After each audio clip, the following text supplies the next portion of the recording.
Hare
सारासार विचार करा मुखामुखी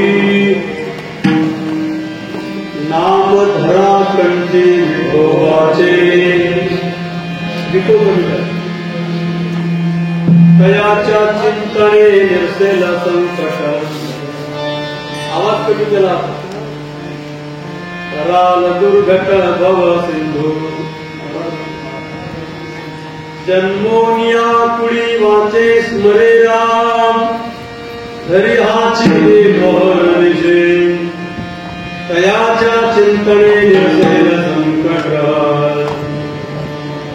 कराल दुर्घट भव सिंधू तुका म्हणे कोटी पुढे ते कुडित भावे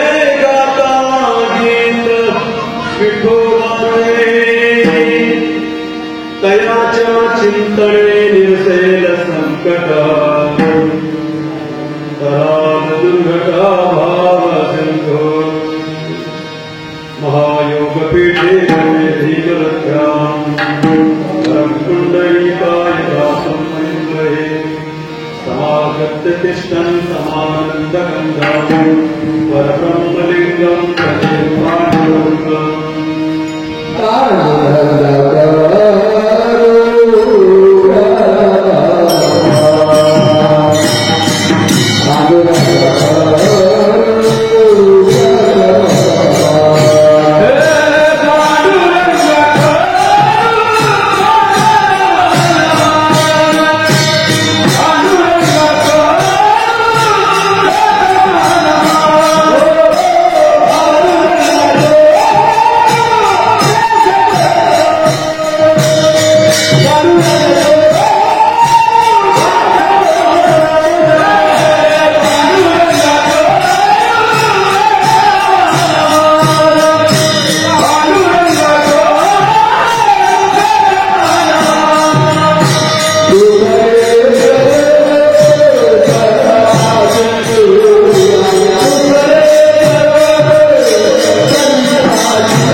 सारासार विचार करा मुखामुखी नाम धरा कंठी विठोबाचे तयाच्या चिंतने निर्सेल संकट कराल दुर्घट भव सिंधू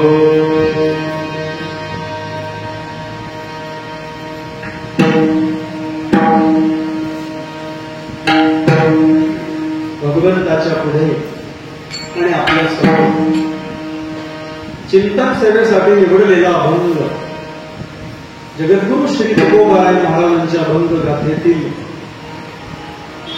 एक सुंदर चिंतनीय अभंग आपल्या समोर राहिले.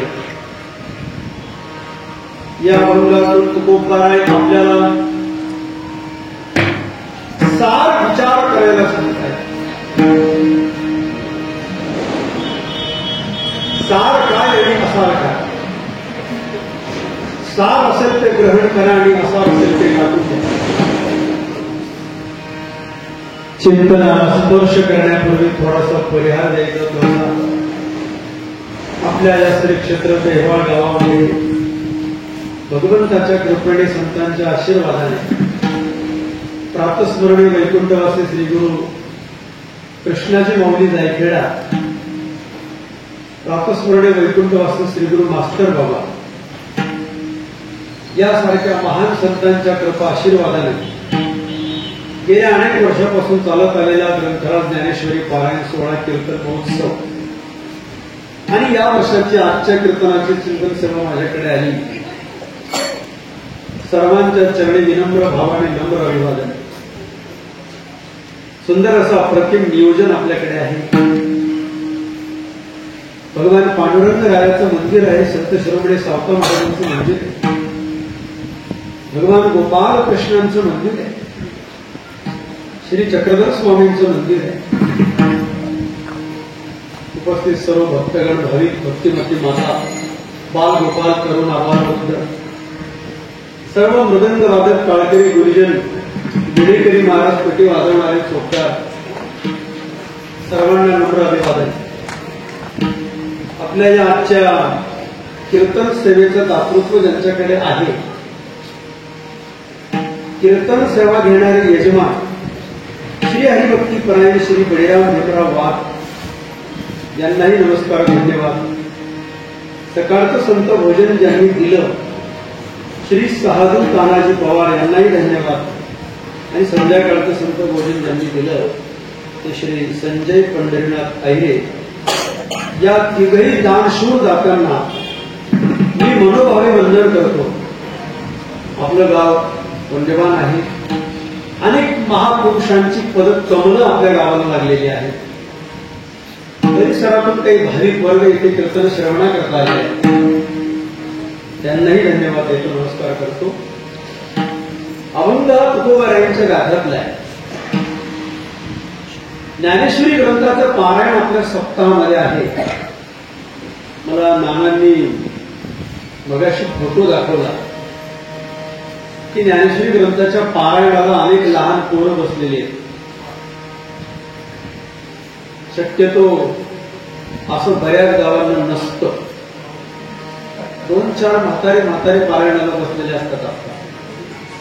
पण फोटोमध्ये पाहिजे बऱ्याच लहान लहान पोरी पारायणाला, लहान पोरं ज्ञानेश्वरी पारायणाला आहे. म्हणून लहान मुलांना समजेल आणि तरुण पिढी करता तुकोबाराय या अभंगातून जे मार्गदर्शन देत आहेत अगदी सोपं सांगणार आहे. म्हणून या अभंगाची मी निवड केली.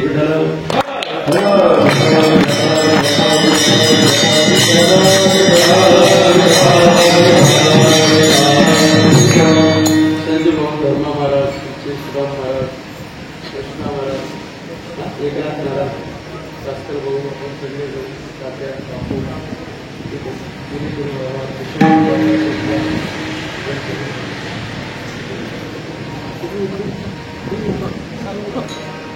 पॅन्ट वेगळी पाहिजे.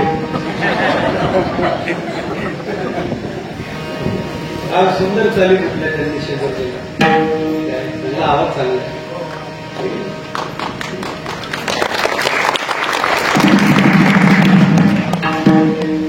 पण जास्त आचारी झाल्यावर स्वयंपाक खराब होतो.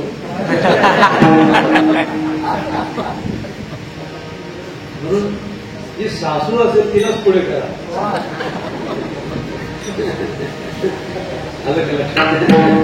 समजलं तर बघा. सारासार विचार करा मुखामुखी, नाम धरा कंठी विठोबाचे, तयाच्या चिंतने निरसेल संकट, कराल दुर्घट भव सिंधू. तुकोबाराय या भंगातून उपदेश करतायत, योग्य विचार करायला सांगतायत. संतांचा अवतार समाजाला दिशा देण्याकरता असतो. चुकलेल्या समाजाला योग्य रस्त्यावर लावण्याकरता संतांचा अवतार आहे. आड वाटेला जाणाऱ्यांना नीट रस्त्यावर लावण्याकरता संतांचा अवतार असतो. आड वाटे जाता लावी नीट सोयी, धर्मनीती तेही अशी आहे. जे रस्ता चुकले त्यांना फजित करून रस्त्यावर आणण्याचं काम आमचं आहे. करावे फजित चुकत, करावे फजित चुकत,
योग्य मार्ग दाखवण्याकरता संतांचा अवतार आहे. समाज सुखाच्या अपेक्षेने जीवन जगत आहे, पण समाजाला सुख काही मिळत नाही. तुम्हाला प्रत्येकाला सुख पाहिजे का नको? टेम्पररी पाहिजे का परमनंट पाहिजे? बरं, सुख शोधण्याकरता प्रयत्नही करत आहोत, मिळालं का? पूर्ण सुखी माणूस अजून जन्माला आलेला नाही. जगामध्ये एकच मनुष्य पूर्ण सुखी आहे, निर्लज्जम सदा सुखी. अजून पूर्ण सुखी माणूस जन्माला यायचं पाहिजे. आपण सुख कुठे शोधत आहोत? जी वस्तू दुःखाने भरलेली आहे त्या वस्तूकडून आपण सुखाची अपेक्षा करत आहोत. संसाराकडून, विषय भोगांकडून आपण सुखाची अपेक्षा करतो. दुःख बांधवडी आहे या सुखाचा विचार नाही. बरं का दादा, लक्षात घ्या. तुकाराम महाराजांनी जेव्हा समाजाकडे पाहिलं त्यावेळेला समाज तुकोबारायांना काय करताना दिसला. महाराज म्हणला, देवा, जिथे नजर टाकली तिथे लोक मला काय करताना दिसत आहेत. जेथे पाहे तेथे काढे ते हो, जेथे पाहे तेथे काढे ते हो, जेथे पाहे तेथे काढे ते हो,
संसारामध्ये जी वस्तू दुःखाने भरलेली आहे त्या वस्तूकडे आपण सुखाची अपेक्षा करतो. मिरच्यांच्या बाजारात फिरल्यावर पेढे मिळतील का? विस्तवाच्या अंथरुणावर झोप लागेल का? संसार कडू आहे, दुःखरूप आहे, पण जीवाला गोड का लागतो? एखाद्या माणसाला सर्पदंश झाला, त्याला लिंबाच्या झाडाची पानं जर खायला गेली तर कशी लागतात? त्याला मिरची खायला गेली तर कशी लागते? जोपर्यंत शरीरामध्ये विष आहे तसं प्रत्येकाला ज्ञानोबाने लिहितात. ज्ञानेश्वरीचं पारायण तुम्ही करत आहात.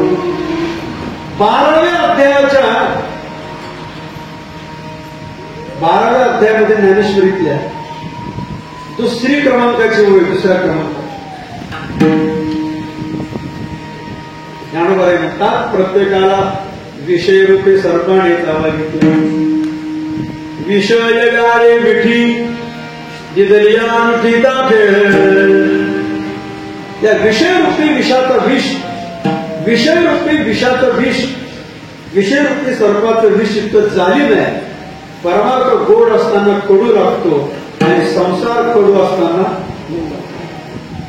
विषय विषयाचा परिपाडू गोड परमार्थला कडू कडू तो विषय जीवासी, कडू असणारा विषय जीवाला गोड झाला. कारण मला म्हणता तुकावणे कडू वाचतो प्रपंच.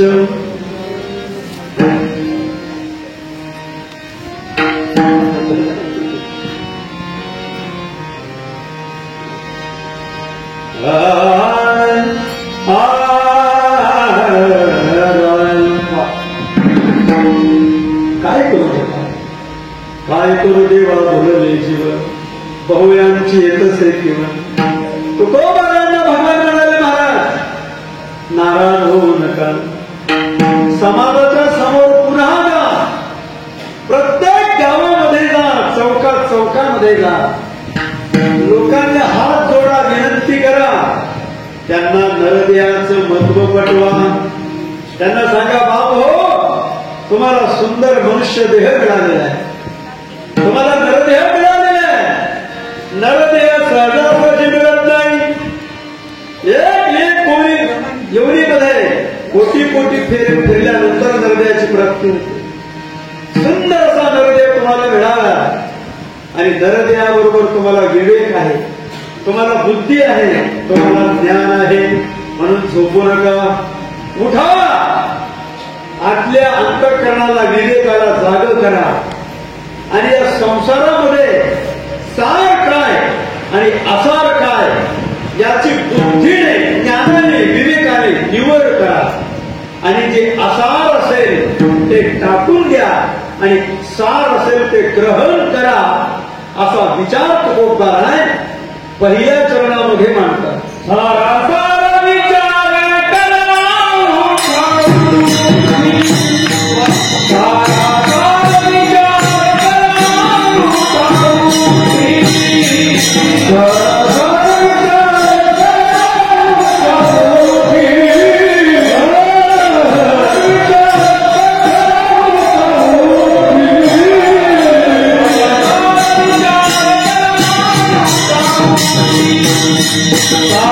Bye.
सार म्हणजे काय? सार म्हणजे घेण्यायोग्य,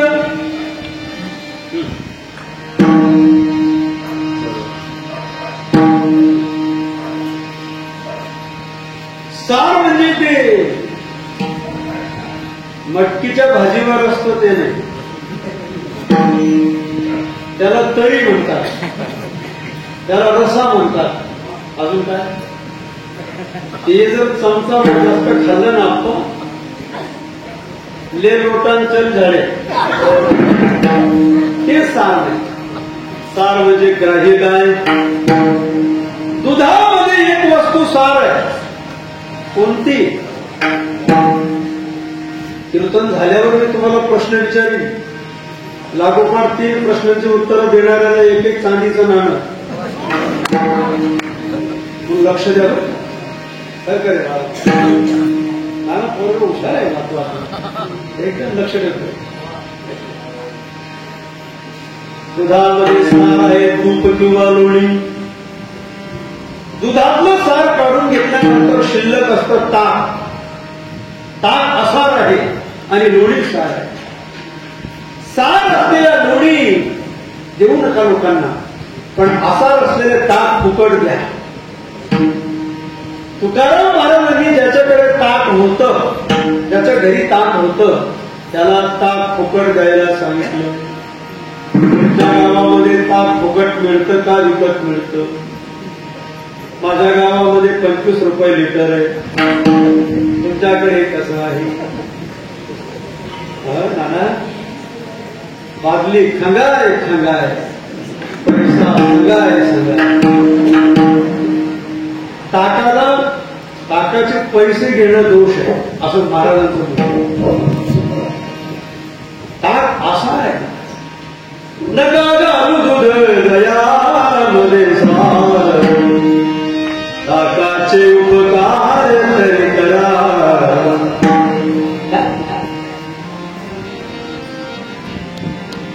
तुमच्याकडे का पाहिजे? तुमचे जोडीदारी महाराजांकडे कसे म्हणून त्यांच्या ताक हे असार आहे. दुधामध्ये सार आहे लोणी आणि असार आहे ताक. जगामध्ये जेवढी झाडं आहेत त्या सर्व झाडांमध्ये नामदेव महाराजांनी एक झाड सार सांगितलंय. ते भगवान विष्णूला अत्यंत प्रिय असतं. ते झाड जर हिंदू माणसाच्या ओट्यावर नसेल, हिंदू माणसाच्या ओट्यावर जर ते झाड नसेल, तर त्या झाडाला स्मशानभूमीची उपमा दिली. कोणतं झाड? ज्याच्या ओट्यावर तुळशीचं झाड नाही ते घर नाही, नाही ते स्मशान गृह.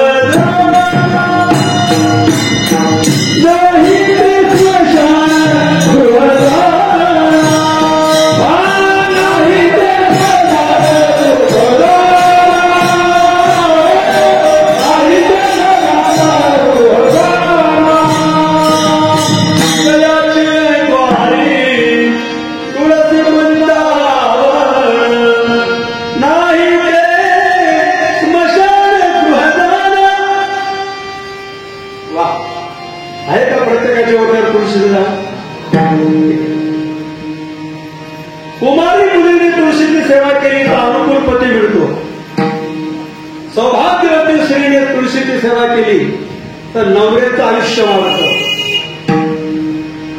बरं का? प्रत्येक स्त्रीने उठल्याबरोबर तांब्यावर पाणी तुळशीला घातलं पाहिजे. तुळशीचं पिकलेलं पान जर खाली पडलं असेल, उचलून डोक्याला लावलं तर कोटी तीर्थाचं स्नान केल्याचं पुण्य.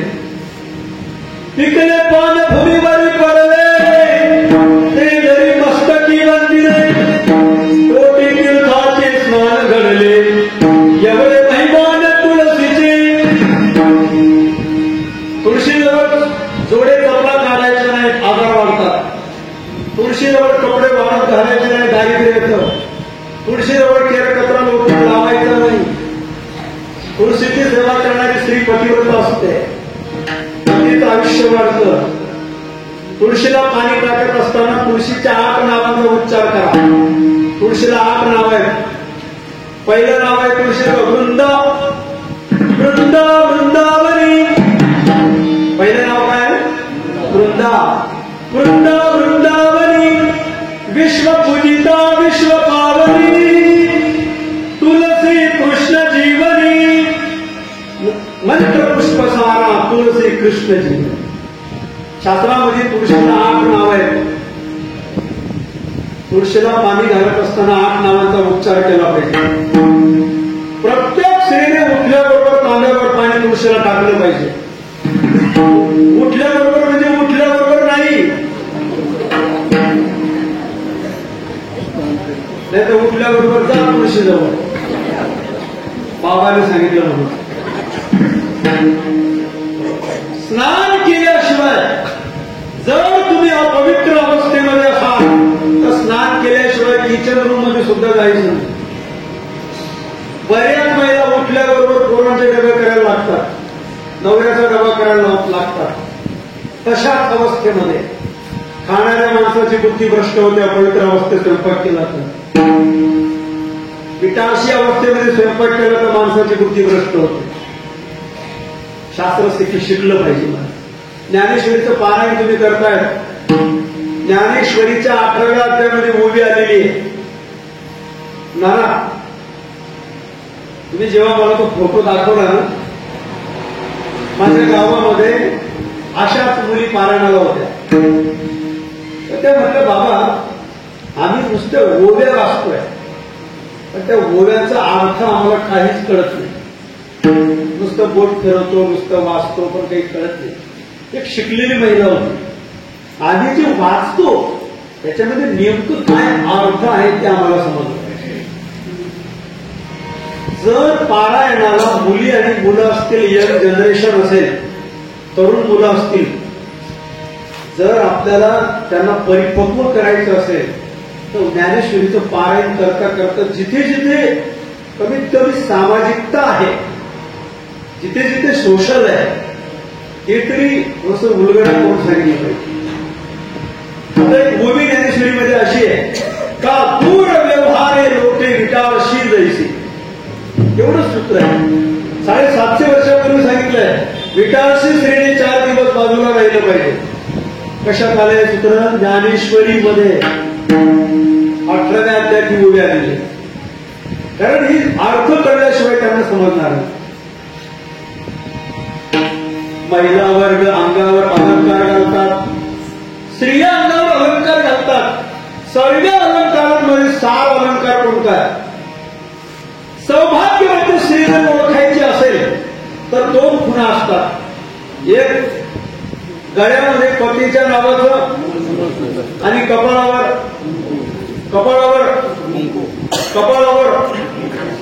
डोकं फिरलं नाही पुन्हा पुन्हा म्हणायला. कपाळावर टिकली तर टिकली, खाली पडली. ज्या सौभाग्यवती स्त्रीच्या कपाळाला जर कुंकू नसेल किंवा तिला जर कुंकू लावायची लाज वाटत असेल तर तिने स्वतःला आहे म्हणू नये. ऐका प्रमाण कसं आहे. कुंकू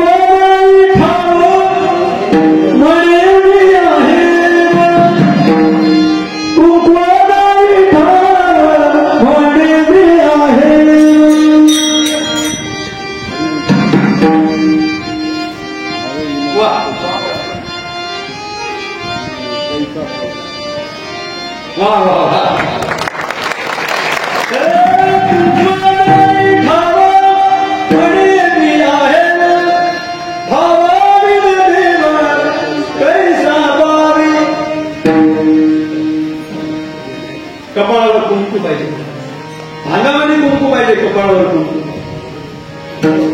ब्राह्मण पूजेला सांगतात हळद आणा, कुंकू आणा. असं कधी म्हटलं का ब्राह्मण तेव्हा? टिकल्या आणा. सौभाग्यवती स्त्रीच्या कपाळावर 2 मंगल सूचक पदार्थ आहेत. हळद पण पाहिजे आणि कुंकू पण पाहिजे. लग्नापूर्वी हळद लावली जाते. हळद हे मांगल्याचं प्रत्येक आहे, कुंकू मांगल्याचं प्रत्येक आहे. प्रत्येक हळदीचं महत्व तर आयुर्वेदामध्ये इतकं आहे. दुधामध्ये हळद टाकून जर पिली तर रंग गोरा होतो. आपल्याकडे म्हण आहे, पी हळद, पी हळद. प्रत्येक नवरीला लग्नाच्या पूर्वी हळद लावली जाते आणि तिने कपाळावर हळद कुंकू पाहिजे. पेशवा बाजीरावाच्या लग्नामध्ये बाजीराव अंगाला हळद लावत नव्हते. मल्हारराव होळकर लहानपणापासूनचे मित्र होते.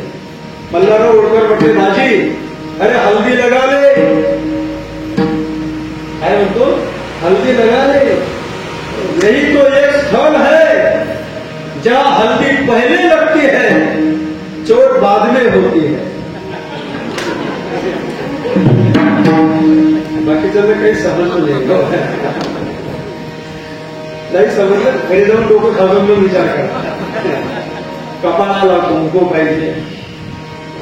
पूर्वीच्या काळातला स्त्रिया अशा रुपयावर कुंकू लावायच्या मला, किंवा अशी चंद्राची कोर काढायची किंवा अशी लांब रेषा काढायची.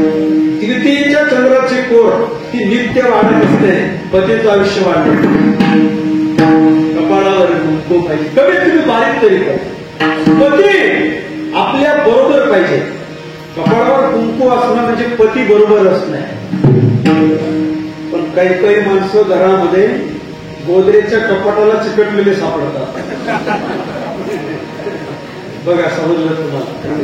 बाथरूम मधल्या भिंती सगळे धरलेले असतात. विरोधाचा भाग सोडून द्या, गळ्यामध्ये मंगळसूत्र सौभाग्याचं लेणं. जगामध्ये अनेक धातू आहेत, पण एक धातू सार सांगितलाय. 100 वर्ष नवीन पडू द्या, त्याची किंमत कमी होत नाही. कोणता धातू? असं कोणी म्हटलं का? माझ्या पंजोबांनी भागरभर सोनं जमिनीत पुरून ठेवलेलं होतं, ते आम्हाला सापडलं. 2-3 पिढ्यांपासून जुनं झालं होतं म्हणून दुसऱ्या दिवशी भंगार वाल्याला 10 रुपये किलोने विकून टाकलं. सोनं भंगारमध्ये जमा होत नाही. ऐका, ज्ञानेश्वरी ग्रंथामध्ये सोन्याला समानार्थी शब्द आलेला आहे. सोन्याला ज्ञानेश्वरांनी काय शब्द दिलाय? काबिलची झाले करू अथवा भांगारची अलंकारू. सोन्याला प्रतिशब्द आहे भांगार. भांगार नाही, भांगार. सोनं धातू सर्व धातूंमध्ये सार आहे. दुधामध्ये सार आहे लोणी, अलंकारांमध्ये सार आहे मंगळसूत्र, झाडांमध्ये सार आहे तुळशी, धातूंमध्ये सार आहे शरीराच्या बॉडीच्या अवयवांमध्ये. डोक्यापेक्षा, कानापेक्षा, डोळ्यापेक्षा, मुखापेक्षा, हातापेक्षा, पायापेक्षा एक अवयव सार अवयव सांगितलाय. एक मित्र आपल्या मित्राशी बोलत होता, काय करावं? मुलगी लग्नाला आलेली आहे, मुलीचं लग्नाचं वय झालेलं आहे, मुलीकरता स्थळ शोधतो आहे, पण योग मात्र काही येत नाही. मित्र म्हणाला, काय बाबा, तुझी मुलगी शिकलेली नाही का? मुलीचा बाप म्हणतो मुलगी डबल ग्रॅज्युएट आहे. मुलीला स्वयंपाक येत नाही का? मुलगी स्वयंपाकामध्ये सुगरण आहे. मुलगी रंगाने, मुलीचा बाप म्हटला मुलगी रंगाने गोरीपान आहे, सुंदर देखणी मुलगी आहे, शिकलेली आहे. मग असं आहे, लग्न न झालं काय झालं? तर शास्त्र सांगतं, तुकोबाराय सांगतात, लग्नाच्या करता नवीन नवरीच्या ठिकाणी किती लक्षणं लागतात? नवीन नवरीच्या ठिकाणी किती लक्षणं पाहिजे? जी 32 लक्षणांनी युक्त असते तिला सुलक्षणी वधू म्हणतात. किती लक्षणं? 32 लक्षणं. पायाची बोटं लांब पाहिजेत का आखूड पाहिजे? आखूड बोटं नको. आपल्या बोटांकडे पहा. मान जास्त आखूड नको, माझ्याकडे पाहून घ्या. कानाचे चापे लांब पाहिजे, हनवटी अरुंद पाहिजे, बरं का. बोटाची पेरी लांब पाहिजे का आखूड पाहिजे. हे सगळी बाकीचे लक्षण महत्वाचे नाही. मुलीच्या ठिकाणी 32 पण एक लक्षण फार महत्वाचं आहे, ते जर नसेल तर बाकीच्या लक्षणांना काहीच किंमत काय करावी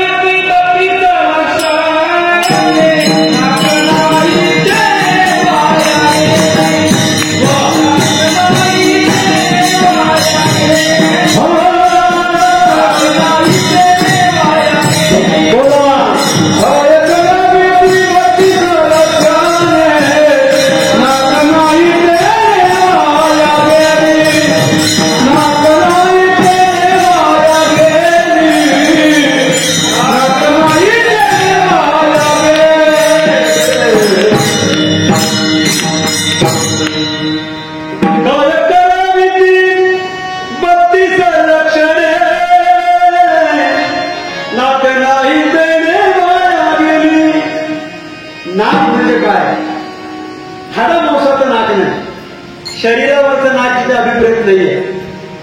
स्त्रीच्या जीवनातलं नाक कोणतं आणि पुरुषाच्या जीवनातलं नाक कोणतं? ऐकताय तुम्ही? अहो काय त्या माणसाचं नाव काढता पुन्हा पुन्हा, त्याला नाक उंच करून चालायला तरी जागा आहे का? याचा अर्थ काय होतो? नाक नसणं म्हणजे काय नसणं? नाक नसणं म्हणजे चारित्र्य नसणं. नाक नसणं म्हणजे चरित्र नसणं. चरित्र म्हणजे काय? कॅरेक्टर. कॅरेक्टर म्हणजे चरित्र, व्यक्तिमत्व, व्यक्तित्व. Character loss is everything loss. चरित्र संपलं. शहाण्या माणसाने तोपर्यंत जीवन जगावं जोपर्यंत अपकृतीचा डाग लागत नाही. जाणतियाने तवची जियावे जव अपकृती अंगान यावी. काय सूत्र? चारित्र्य भ्रष्ट कशामुळे होतं?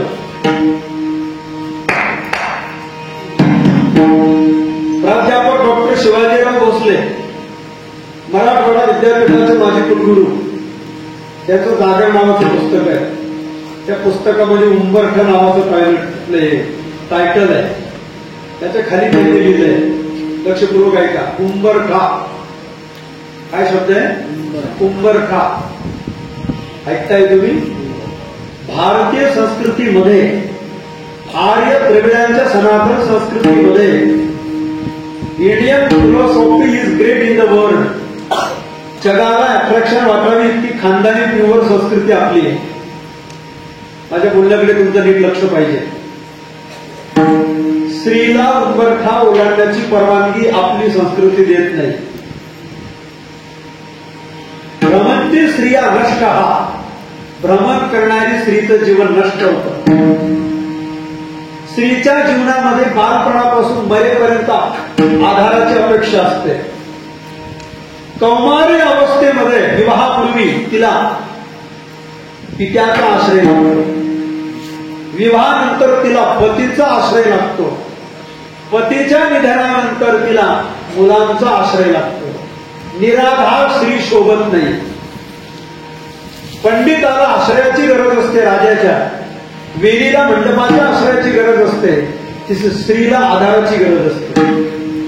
ही आपली संस्कृती आहे. आणि उंबरठा ओलांडण्याची परवानगी आपलं शास्त्र आपल्याला देत नाही. दरवाजाच्या आतमध्ये राहिलं पाहिजे, पण काळानुसार बदललं पाहिजे. 22व्या शतकाकडे आपली वाटचाल आहे. कॅम्प्युटर संगणकाच्या युगामध्ये आपण वावरतोय.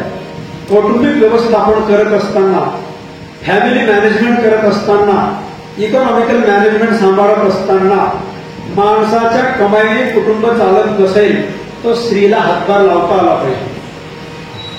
पत्नीने पतीच्या खांद्याला खांदा लावून पैसा कमावला पाहिजे. उदरनिर्वाहाचं साधन जोडलं पाहिजे. पण त्या पुस्तकातलं वाक्य आहे, माझी आई असेल, माझी बहीण असेल, मुलगी असेल, सून असेल, नोकरी, उद्योग, व्यवसाय, व्यापारा करता कुठेतरी काम करायचं असेल, नोकरी करायची असेल, आपल्या घराचा उंबरठा ओलांडावा लागला तरी चालेल, काही हरकत नाही. पण पुढचं महत्वाचं आहे, कोणत्याही स्त्रीने आपल्या जीवनामध्ये घराचा उंबरठा ओलांडला तर चालेल, चारित्र्य आणि शील याचं उंबरठा कधीही उल्लंघन करता कामा नये.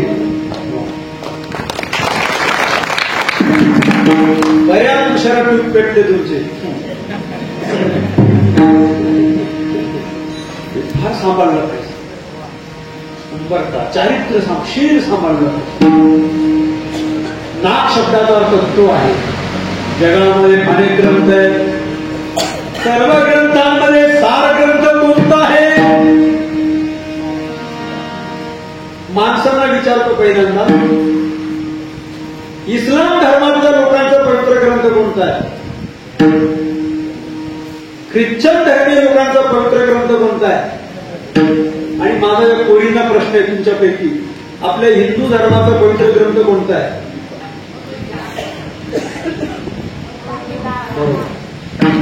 भगवत गीता. गीता से हमारा क्या नाता है?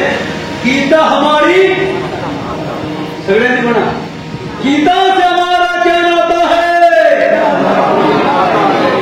ज्याच्या बायकोचं नाव गीता त्यानेच फक्त म्हणू नका.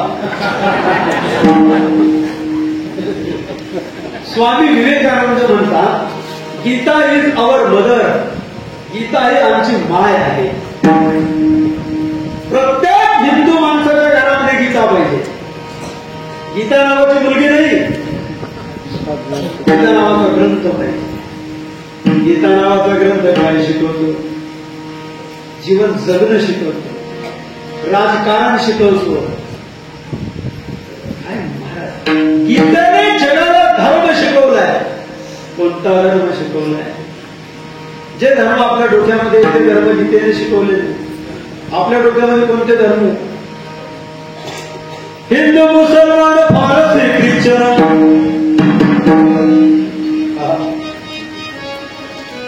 हिंदू, मुसलमान, पारसी, ख्रिश्चन, जैन अनेक धर्माचा, जैन अनेक धर्माचा. पुढचं फार कोणता धर्म शिकवला? हिंदू, मुसलमान, पारसी, ख्रिश्चन, जैन अनेक धर्माचा. पवार गौर मानव धर्माचा, पवार गौर मानव धर्माचा.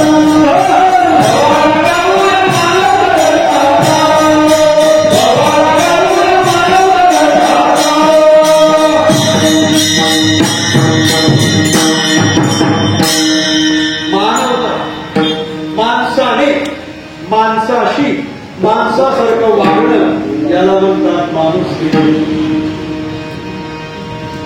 लहान पोरांना खरं तुम्हाला शाळेमध्ये पहिल्यांदा शिकवलं जातं. खरा तू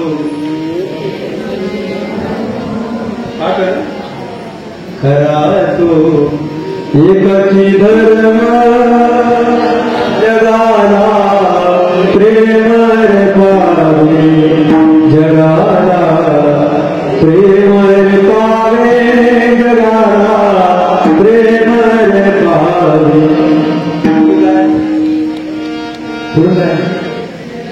जगी ही नाती पतित, जगी दीन पदरीत, तया जावो हसवावे, जगाला प्रेम पावे.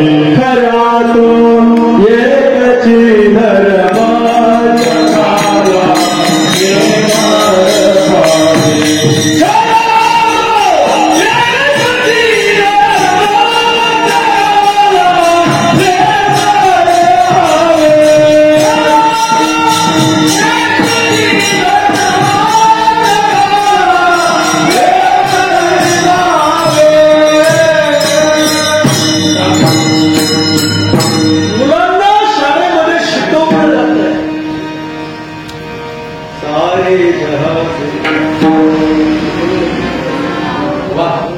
सारे जहां से अच्छा हिंदुस्तान हमारा.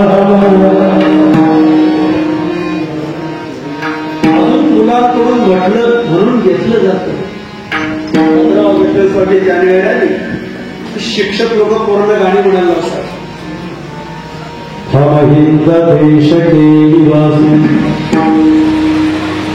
हम हिंद देश के निवासी, सभी जन एक है,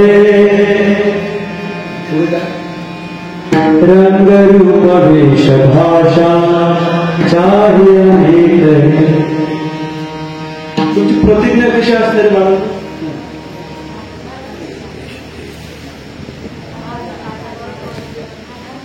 इंग्लिश मीडियमचे कसे म्हणतात? India is my country, all Indians are my brothers and they are my brothers and sisters. बरोबर. असा हात पुढे करून शिकवलं जातं.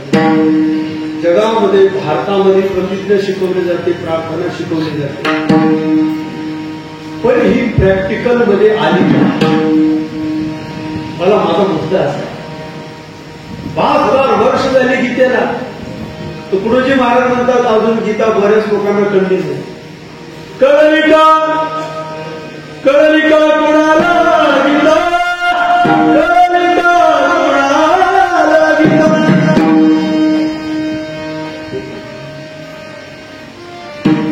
ज्याला गावचा सरपंच व्हायचं असेल तरी गीता वाचली पाहिजे.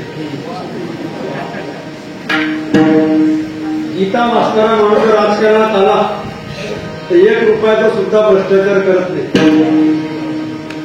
लाल बहादूर शास्त्री पंतप्रधान होते, प्राईम मिनिस्टर ऑफ इंडिया. स्वतःचा मुलगा कॉलेजला पायी जात होता. शास्त्रीजींच्या घरासमोर लाल दिव्याच्या अनेक गाड्या होत्या. मुलं म्हणायचं बाबा एखादी गाडी नेऊ का माझ्या बरोबर? शास्त्रीजी म्हणायचे बेटा ही गाडी तुझ्या बापाच्या मालकीची नाही. मी देशाचा पंतप्रधान असलो तरी मी मालक नाही, मी सेवक आहे. छत्रपती शिवाजी महाराज स्वतःला त्याचे मालक समजत नव्हते. शिवाजी द मॅनेजमेंट नावाचं पुस्तक आहे, प्राध्यापक नामदेवराव जाधव यांनी लिहिलेलं. पुस्तकाचं नाव आहे शिवाजी द मॅनेजमेंट. पहिल्याच पानावर आहे. शिवाजी महाराज स्वतःला मॅनेजर समजत होते. मॅनेजर विश्वस्त असतो, मालक नसतो. गीता वाचणारा माणूस 1 रुपयाचा सुद्धा भ्रष्टाचार करत नाही. 9 जून 1964 रोजी ते पंतप्रधान पदावर आरूढ झाले होते. ज्या दिवशी राजीनामा दिला त्या दिवशी त्यांच्या अकाउंटवर बॅलन्स किती होतं? दिल्लीमध्ये ज्या घरात राहत होते त्या घराचे हप्ते भरणे इतकं सुद्धा पैसे त्यांच्याकडे नव्हते. Clean political. गीता सांगते सत्ता कोणाच्या ताब्यात दिली पाहिजे. अडाणी आणि आड मोठ्या लोकांच्या हातात सत्ता दिली की लोकशाही गढूळ होते. Democracy by the people of the people Abraham लिंकनने व्याख्या केलेली आहे. अडाणी चालेल, बऱ्याच गावच्या सरपंचांना सही सुद्धा येत नाही, पण आड मोठ्या नको आहे. कोण नको आहे? आड मोठ्या. प्लेटो असं म्हणतो लहानपणापासूनची व्यक्ती सद्गुणांनी घडवली गेली आहे. पर्सनॅलिटी डेव्हलपमेंट, व्यक्तिमत्व विकास ज्या व्यक्तीचा झालेला आहे त्या व्यक्तीच्या हातामध्ये सत्ता आहे. आणि लहान पोरं त्यांना पारायण करायला लावणं म्हणजे त्यांना घडवणं.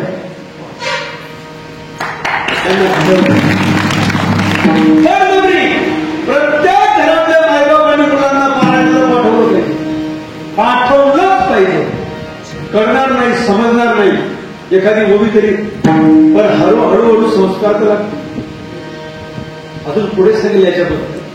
जगामध्ये गीता नावाचा ग्रंथ सार आहे, वेदामध्ये ओंकार सार आहे, मंत्रामध्ये गायत्री मंत्र सार आहे, पूजेमध्ये ब्राह्मणाची पूजा सार आहे, दानामध्ये अन्नदान सार आहे, व्रतांमध्ये एकादशी सार आहे, आणि सगळ्या सारांमध्ये मुख्य सार जर काय असेल तर तुकोबाराय सांगतात या कलियुगामध्ये भगवंताचं नाम सार आहे. सार सार सार विठोबा नाम तुझा.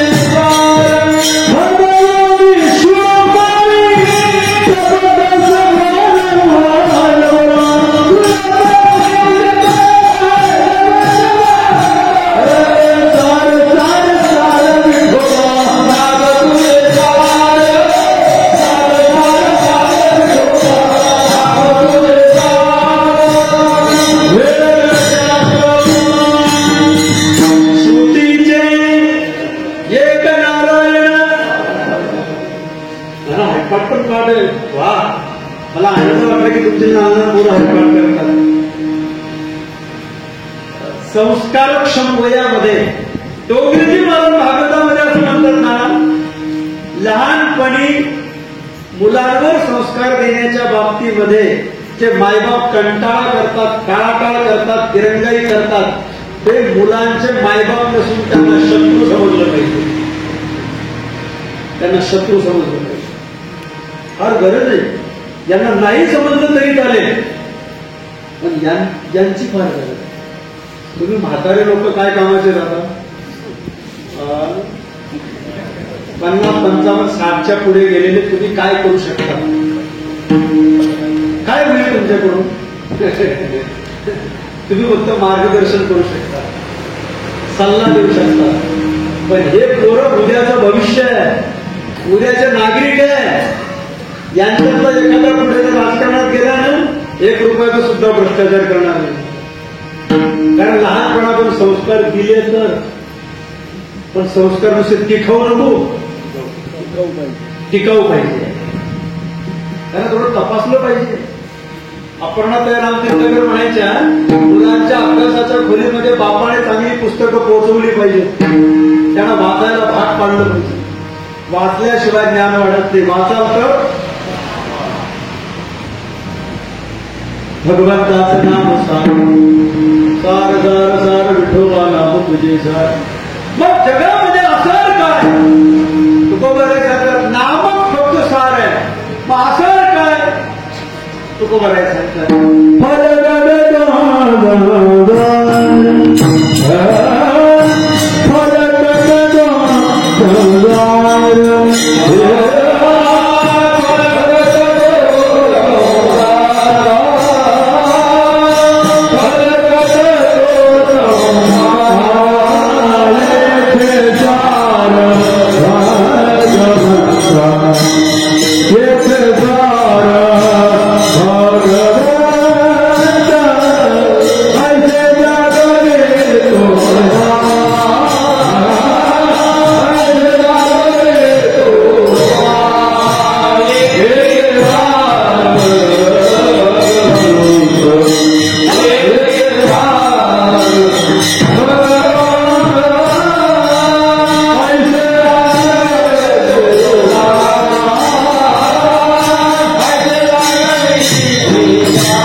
प्रत्येक डेरीवाल्याने एक राज दिवस पाळला पाहिजे. दूध का दूध. संसार आणि परमार्थ याला जर वेगळे वेगळे करायचं असेल तर विचाराची गरज आहे. सार सार विचार. विचार कोण करू शकतं? जो प्राणी उभा. ऐका, काही गोष्टींचा विचार अजिबात करू नये. काही गोष्टींचा विचार थोड्या वेळात करावा आणि काही गोष्टींचा विचार कायम करावा. लोक आपल्याला मूर्खात काढतील असा विचार करायचा नाही. एक माणूस वरच्या मजल्यावर बसून आणि विचार करायचा, काय तारावरून जाणाऱ्या म्हशीच्या शिंगात डोकं बसेल का, काही गरज आहे का?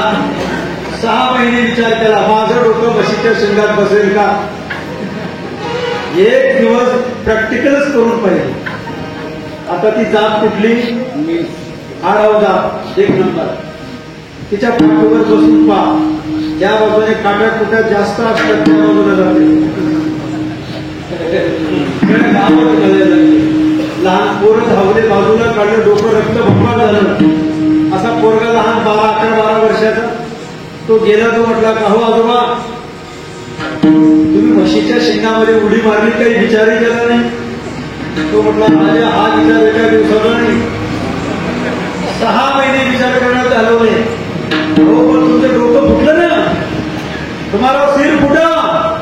तो म्हणतो सिर फुटा तो फुटा, लेकिन दिल का खरखरा तो बेटा. डोकं फुटलं तर फुटलं, पण खरखरा तर गेला.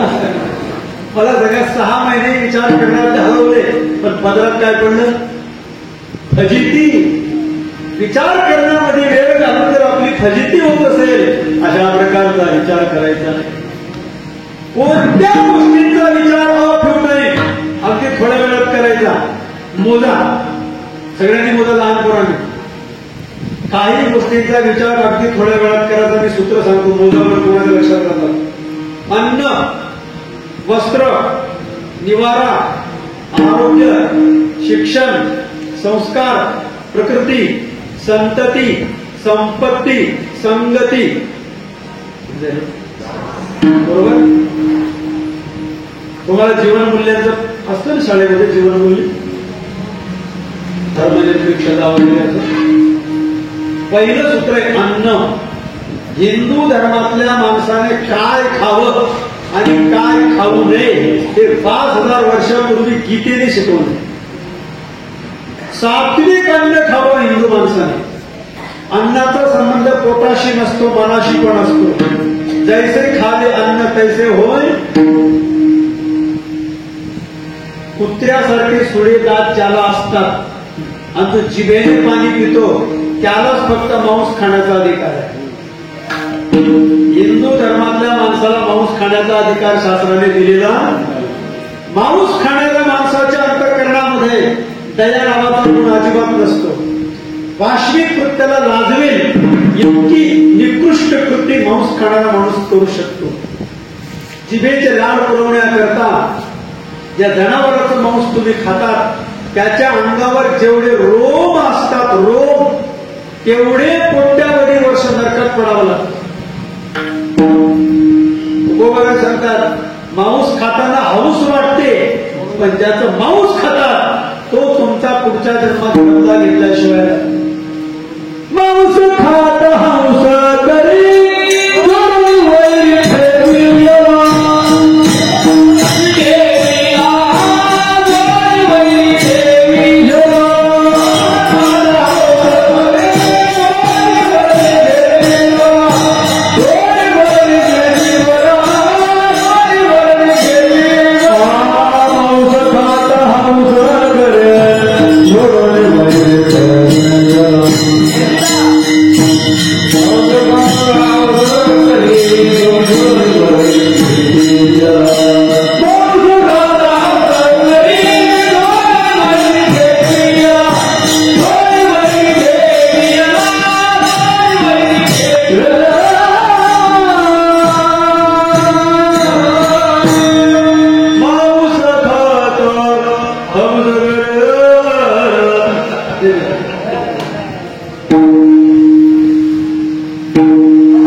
ज्यांच्या मायबापांनी ज्यांची नावं चांगली ठेवली त्यांनी तरी खाऊ नये.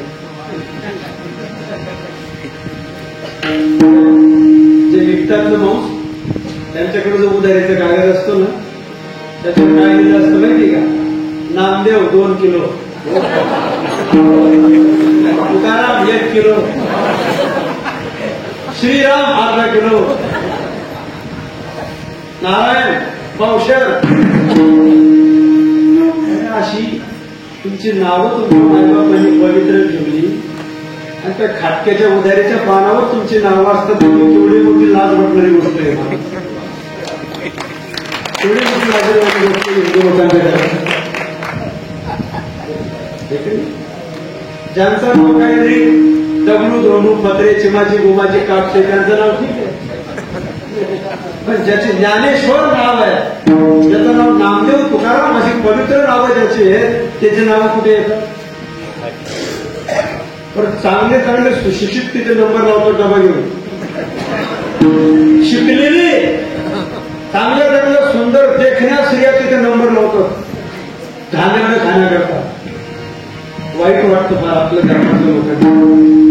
अन्न काय खाल्लं पाहिजे गीता शिकवते. आयुष सत्वबल आरोग्य सुख प्रीती विवर्धन, ज्याच्यामुळे प्रेम आणि सुख निर्माण होईल अशा प्रकारचं अन्न खाल्लं पाहिजे. कसं खावं हे ज्ञानेश्वरी शिकवते. ऐका, म्हणून माझा जोर असतो मुलींनी मुलांनी पारायण केलं पाहिजे. ज्ञानेश्वरीमध्ये एक ओवी आहे, जेवण कसं करावं त्या ओवीतून शिकवलंय. एका वेळेला एका ताटामध्ये आपल्या धर्मात एकाच माणसाने बसलं पाहिजे का जास्त लोकांनी बसलं पाहिजे? हिंदू धर्मात एका ताटात एका वेळेला एकाच माणसाने बसलं पाहिजे. एकाच ताटामध्ये अनेक लोक जेवण करण्याची संस्कृती आपली नाही. नवऱ्या बायकोने ते एका ताटात अजिबात जेवण करू नये, सर्वात मोठा पाप आहे. पण नवीन नवीन जर एखाद्याचं लग्न झालं,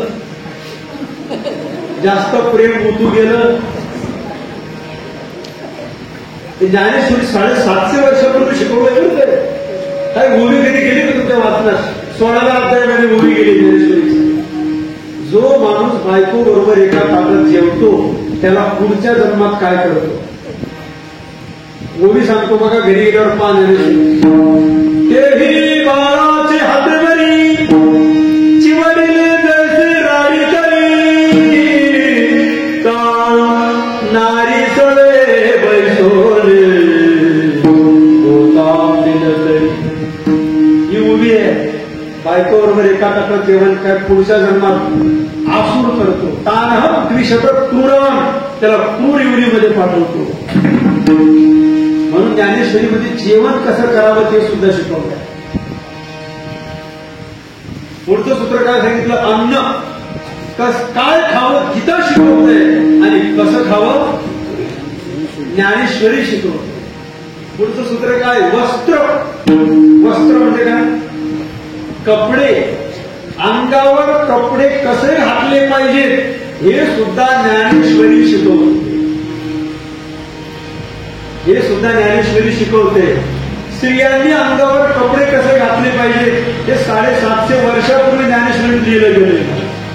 ज्ञानेश्वरी लिहिताना ज्ञानोबारांचं वय किती होतं? 16. आपल्या डोक्यात काय माइंडसेट आहे? 16वं वर्ष. डोक्याचं नाही, मोठ्याचं. एक सूत्र आहे ज्ञानेश्वरीमध्ये. शेतकरी पीक पेरल्यानंतर झाकून टाकतो का उघडं ठेवतो? नाना कृषी वरू आपुले. शेती कशी करायची हे सुद्धा ज्ञानेश्वरीत आहे. शेतकऱ्यांनी पेरणी केली की झाकलं पाहिजे. शेतकरी जसं पेरल्यानंतर झाकून टाकतो तसं ऐका, जी स्त्री खानदानी कुळातली असते, कुलवान घरातली स्त्री किंवा मुलगी रस्त्याने चालताना अंग झाकून चालते. खानदानी स्त्रीने रस्त्याने चालताना अंग झाकून चाललं पाहिजे हे ज्ञानेश्वरीत शिकवलंय. सूत्र ऐका कुठले? 13व्या अध्याय सूत्र आहे ज्ञानेश्वरीच्या. नांदरी कुलवधू लपवी अवयवाते. कुलवधू लपवी अवयवाते. कुलवान स्त्रीने आपले अवयव लपवले पाहिजे. मी थोडंसं मोकळं करतोय तुम्हाला, मी याचं अनालिसिस करतोय. हे सूत्र हिंदू स्त्रियांकरता आहे, पण याचा पुरेपूर वापर कोणत्या धर्माच्या स्त्रिया करतात? डोक्याच्या केसापासून तर पायाच्या नखापर्यंत सिक्युरिटी आहे. किती जपतात. बसमध्ये प्रवास करताना सुद्धा अहिंदू माणसाच्या जवळ स्त्री बसत नाही. आणि आपल्या वाईट वाटतो महाराज, ते रस्त्यावर कामाला जाणाऱ्या महिला कोणालाही हात देतात. जेव्हा आम्ही प्रवास करतो ना, दृश्य असं वाईट वाटतं का, कोणालाही हात, ट्रक लागला असेल कुठलाही आणि किती जपतात बघा, किती जपतात स्वतःच्या स्त्रीला, पत्नीला, आई बहिणीला किती जपतात. आणि आपलं काय, म्हणून ज्ञानेश्वरी वाचली काय. ऐकायला तुम्हाला कडू वाटतंय, पण ते प्रबोधनाचा अंग आहे, लक्षात ठेवा. कमीत कमी कपडे घालण्याची तर स्पर्धा आहे मुलींची, अंग प्रदर्शनाची. बलात्कार झाला एखाद्या मुलीवर की मुलाला दोषी ठरलं जातं, माणसाला हैवान म्हटलं जातं, सैतान म्हटलं जातं, त्याला फाशीची शिक्षा दिली पाहिजे, ही दुसरी बाजू आहे. पण पहिली बाजूचा आपण कधी विचार करतो, माणसाच्या मनामध्ये विकार निर्माण का होतात, का निर्माण होतात. जुन्या काळातल्या म्हाताऱ्या अंग भरून कपडे घालायच्या, कपाळावर रुपये एवढ्या कुंकू लावायच्या, पाहणाऱ्याच्या मनामध्ये मातृत्वाची भावना राहायची. माझी आई आहे, माझी बहीण आहे, माझी मुलगी आहे. तुम्ही जर उत्तेजक कपडे घालायला लागले, फॅशनेबल कपडे घालायला लागले, मादक जीवन जगायला लागले, तर लोक काय सगळे काय रस्त्याने चालणारे काय संत पुरुष शकतात. सर्वात पाप करणारं इंद्रिय जर माणसाच्या बॉडीमध्ये कोणतं असेल तर स्वतःला जपलं पाहिजे. ज्ञानोबा सांगतात, माणसांच्या वासनेपासून प्रत्येक स्त्रीने स्वतःला वाचवलं हे ज्ञानेश्वरी. आणि या आईने मुलीला शिकवलं पाहिजे रस्त्याने चालताना कपडे कसे घातले पाहिजे. लग्नापूर्वी आईने मुलीला काय शिकवलं पाहिजे ऐका. निज कन्येशी शिकविनाता लाज धरावी लोकां देखता, एकांती निनल्या क्रांता लाज सर्वथा सोडावी. नवऱ्याजवळ लाजायचं काम नाही, पण कुठे मोटारसायकलवर जाताना घेऊ नकोस ती तुझ्या पाठीशी. पाठीवर हात ठेवतात तर ठेवतात, काही बिघडत काही हरकत नाही, पण तोच हात मांडीवर ठेवायचा नाही. हे बोलण्याची पाळी येते आपल्या धर्मात वावरत असताना, लाज वाटते समाजामध्ये फिरताना. असं दृश्य तुम्ही करतात की तुमच्याकडे पाहिल्यानंतर माणसाचं मन अंतःकरण बिघडतं. याच्याकरता कीर्तन ऐकायचं आहे, याच्याकरता पारायण करायचं आहे, आणि याच्याकरता गावात सप्ताह करायचा आहे.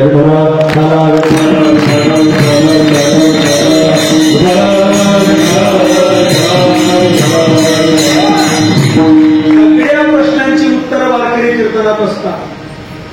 कीर्तन ऐकल्यावर मन हलकट झालं पाहिजे, हलकट नाही. माझ्या पुढे बसलेला वर्ग म्हणून मला इथे खाली यावं लागतं. अन्न वस्त्र निवारा, आपलं घर मागल्याचं मंदिर करता आलं पाहिजे. घरामध्ये 3 गोष्टी पाहिजे, स्वच्छता, शांतता आणि पवित्रता. अन्न वस्त्र निवारा. पुढे काय सांगितलं होतं, आरोग्य, शिक्षण, शिक्षण. जे वाक्य बोलतो समजतं का बघा तुम्हाला. सत्याचा काळ असा आहे, आपला मुलगा 10 वर्षानंतर लग्नाला येणार असेल तर त्या मुलाने त्या बापाने 10 वर्ष अगोदर तयारी लागलं पाहिजे. हे वाक्य तुम्हाला समजलं नाही का, काही सांगत नाही. तयारी लागणं म्हणजे काय, वर्तमान काळामध्ये क्वालिटी कशाला आहे, शिक्षण, एज्युकेशन. डॉक्टर बाबासाहेब आंबेडकरांचं वाक्य आहे, शिक्षण वाघिणीचं दूध आहे. 1 एकर जमीन विका, पण मुलांना शिकवा. बरं का, मला तुमच्या माहितीबद्दल सांगतो. तळेला तुमच्या गावातले नातेवाईक असतील, माझे मामा तळेचे. जमीन विकून मुलांना शिकवलं, पण आज 3 मुलं नोकरीला आहे, मुलगी नोकरीला आहे, जावई नोकरीला आहे, नातू पेस आहे, मुलांच्या पत्न्या सरकारी नोकरीला आहे. एकच मुलगा पुढे गेला, आमच्या मामाचा एकच मुलगा, तो पूर्ण फॅमिलीला पुढे ओढला. ज्वलंत उदाहरण आहे. तुमच्या गावात नातेवाईक असतील, तळीचे नातेवाईक, ते विचारा. एकच माणूस पुढे गेला तर सगळं कुटुंब पुढे गेलं. शिक्षणाला फरक आहे. शिक्षणाशिवाय सोशल मॅच्युरिटी येत नाही. आता सध्या मुलांपेक्षा मुली जास्त हुशार आहेत, मुली जास्त पुढे गेल्या आहेत. तुम्हाला 10वी-12वी शिकलेल्या मुली सापडणार नाही सर. UPSC MPSC पर्यंत मुली जाते. लोकसेवा आयोगाच्या स्पर्धा परीक्षा मुली देत आहेत. शिक्षण फार महत्वाचं आहे आणि लहानपणापासून. जर 2 मुद्दे माझ्या महत्वाचे आहेत, संतती आणि संगती. संपत्तीवर पण बोलू शकतो, घरात येणारा 1 रुपया सुद्धा अनैतिक मार्गाने यायला नको आहे. जोडून या धन, कॉन्फिडन्स पूर्वक छातीला हात लावून सांगायला पाहिजे, माझ्या घरातला 1 रुपया सुद्धा भ्रष्टाचाराचा नाही, तो छातीला हात लावून सांगायला पाहिजे. 2 नंबरने कमावलेला आणि तिने कमावलेला पैसा कुटुंबाला सुख शांती देत नाही. संपत्ती अन्यायाच्या मार्गाने संपत्ती मिळवली अवघड आहे. संतती एक कायदा आहे, ज्याला 2 अपत्य असते त्याला निवडणुकीला उभं राहते. हम दो हमारे दो और माँ बाप को एक दो. 2 कास आहेत ना, मुलगाच पाहिजे असा आग्रह का, मुलगी का नको, मुलगी का नको. सध्याच्या काळामध्ये कसं वातावरण आहे. 25 वर्षापूर्वी महिलांनी मुली कापल्या. कुठल्या मुली कापल्या? गर्भातल्या. गाजरामुळे कापतात ना घरी आल्यावर बाजारातून, कचाकच पुरी कापल्या. त्याचा परिणाम काय झाला आता बघा तुम्ही, की गर्भातली मुलगी आईला काय म्हणायची, आई विचार कर, मला मारण्याचा विचार करते. तू जेव्हा तुझ्या आईच्या गर्भात होती तेव्हा तुझ्या आईने असा विचार केला असता तर.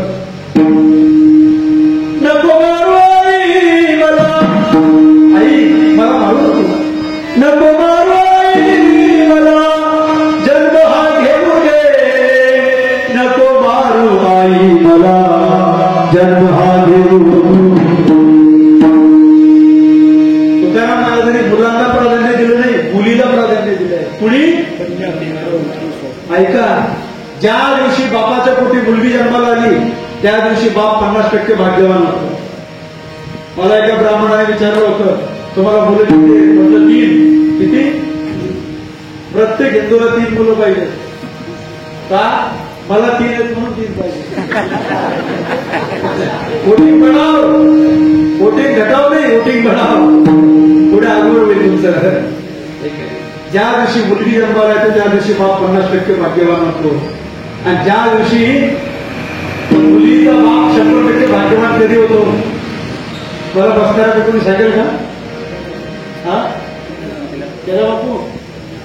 आप्पा म्हणताय, ज्या दिवशी तो बाप त्या मुलीचं कन्यादान करतो त्या दिवशी 100% भाग्यवान होतो.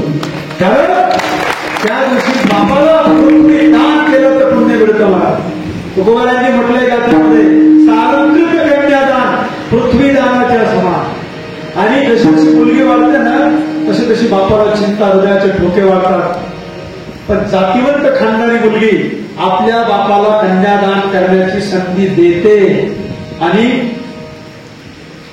तुमचं कोण वाटेल तुम्हाला, याच्याकरता कथा कीर्तनाला आणलं पाहिजे पोरींना. याच्याकरता ज्ञानेश्वरी गाथा त्यांना वाचायला दिली पाहिजे. ते संस्कार जर डोक्यात असतील तर कुठलीच मुलगी मायबापांना काळीमा लागून येणार. ही ज्ञानेश्वरी पारायणाची ताकद आहे. याच्याकरता पारायण तुम्ही मुलीला फॉरेनला पाठवा, ऑस्ट्रेलियाला पाठवा, अमेरिकेला पाठवा, पण संस्कार देऊन पाठवलं. ती वेस्टर्न कल्चरमध्ये जरी वाढली, पाश्चिमात्य संस्कृती जरी वाढली, पण ज्ञानेश्वरीचे विचार घेऊन जर गेली तर चुकीचं पाऊल कधीच टाकणार नाही. आणि ऑब्झर्व आहे आपल्या समाजाचं, हिंदू लोकांचं. दररोज एक मुलगी गायब होत आहे. कोणत्या मुलीकडून स्पष्ट बोलतो, ज्या मुलींना अपरिपक्वता आहे, ज्यांना अजून मॅच्युरिटी आलेली नाहीये, त्यांना त्यांच्या जीवनाचं लास्ट डेस्टिनेशन समजलेलं नाही, हे नाही. तुम्ही ऑब्झर्व करा, UPSC MPSCच्या पोरी कधीच रस्ता चुकणार नाही. 12वीच्या आपल्या पोरी रस्ता चुकताना दिसत आहेत. कारण काय? त्याचं कारण काय? कारण त्यांना परिपक्वता नाही, शांत नाहीये. विषमलिंगी अट्रॅक्शनामुळे ते बळी पडतात आणि 2-4 मिनिटांच्या 2-4 दिवसाच्या मूज मजे करतात, सगळं आयुष्य बर्बाद करतात. याच्याकरता ज्ञानेश्वरी पारायणाची गरज आहे. मला प्रत्येक PSI जवळ फोन आला की बाप मुलीच्या पाया पडतो, ती मुलगी बापाकडे पाहत सुद्धा नाही. आम्हाला म्हणतात महाराज काहीतरी करावं. आणि अजून एक वाक्य इथे बोलून जातो, हिंदू धर्मातल्या मुली हिंदू मुलावरून पडून गेला तर वाईट वाटत नाही, पण ज्या वेळेला एखादी हिंदूची मुलगी, मला काय म्हणायचं समजलं का तुम्हाला? माझ्या गाडीमध्ये 2 पुस्तकं आहेत, लव जिहाद, समजलं का तुम्हाला? लव जिहाद, राष्ट्रीय स्वयंसेवक संघ म्हणजे RSS चे कार्यकर्ते गुप्तरित्या याचं संशोधन करत असतात. फार त्रास होतो, एखादी मुलगी जर अहिंदू मुलाबरोबर गेली तर तिला परत आणताना किती त्रास होतो हे कार्यकर्त्यांना विचारतो. फार वाईट. याच्याकरता सांगतो की पारायणाला मुली पाहिजे, याच्याकरता कथा कीर्तनाला मुली पाहिजे. ज्यांच्या डोक्यामध्ये हे विचार जातील ना, ते पाऊल चुकताना 100 वेळेला विचार करतील की आपण काय ऐकतो. हे वाया जाणार नाही, याचा आउटफिट गावाला मिळाल्याशिवाय राहत विचार.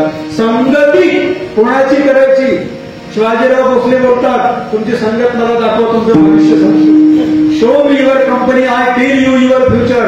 तुम्ही मला तुमची संगत दाखवा, तुमचं भविष्य. या सगळ्या गोष्टींचा विचार थोड्या वेळात करायचा आहे आणि कायम विचार करायचा, मी कोण आहे, मी कुठून आलोय, मला करायचं काय, मला जायचं काय. या नाशिवंत जगामध्ये भवसागरातून, या माया नदीतून मी तरुण जाईल का? तुकोबारे सांगतात, तरुण जाण्याकरता चिंता करू नका, चिंतन करा.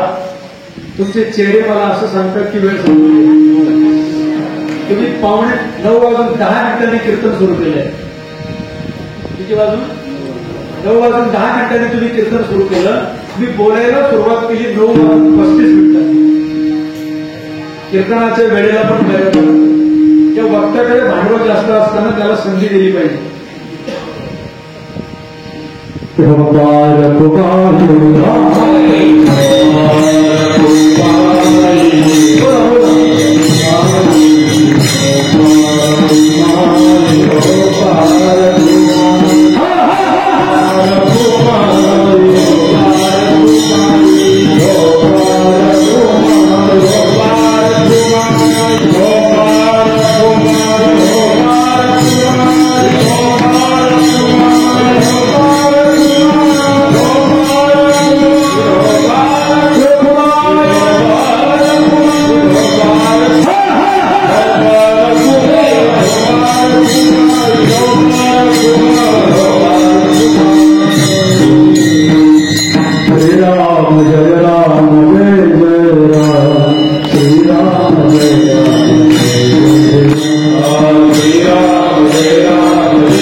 त्यांनी एकदा फक्त माझ्याकडे मला तुमच्या मुखातून एकदा देवाच्या नावाचा उच्चार करायचा आहे.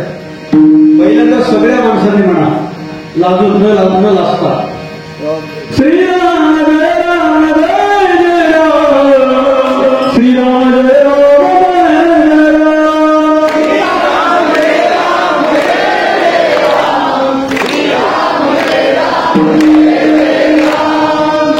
माणसांचा आवाज बसायला येतो, बसायला. आता लाडके बहिणींचा आवाज येतो. सगळ्यांना विनंती आहे, पूर्वी नृत्याचा तुमचा प्रत्येक क्षेत्रामध्ये पहिला नंबर आहे. शिक्षणात, राजकारणात, सगळ्याकडे. एका घराचे 2 घरं करण्यात सुद्धा समजलं. सगळ्यांनी एकदा गोड आवाजात म्हणा, श्रीराम जय राम जय जय राम, श्रीराम जय राम.